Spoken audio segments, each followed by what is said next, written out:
آپ نے اکثر دیکھا ہوگا کہ پاکستانی دلہنیں شادی پر لال جوڑا پہنتے ہیں۔ اس کی وجہ کیا ہے آج ہم آپ کو بتائیں گے۔ اب تو دلہنیں مختلف رنگ جیسے پرپل، گلابی، نیلا بھی شادیوں میں پہنتی ہیں، لیکن بارات یا نکاح کے لیے تو آج بھی سرخ لباس دلہن کے لیے لازمی سمجھا جاتا ہے۔ بلکہ یہ کہنا مناسب ہوگا کہ ہمارے ہاں لال جوڑے کے علاوہ کسی دوسرے رنگ میں تو دلہن لگتی نہیں، جس کی وجہ بر صغیر کی روایات ہے۔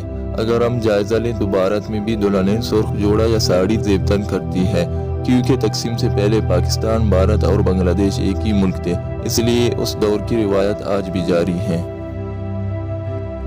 پاکستان اور بھارت میں دلہن کے سرخ رنگ پہننے کی وجہ یہ ہے کہ یہ رنگ خوشی، گرمجوشی اور دولت کی عکاسی کرتا ہے۔ یہ خیال کیا جاتا ہے کہ لال رنگ دلہن کے لیے خوش قسمتی لے کر آتا ہے۔ یہی وجہ ہے کہ یہ روایت تاحال ایسی ہی چلی آ رہی ہے۔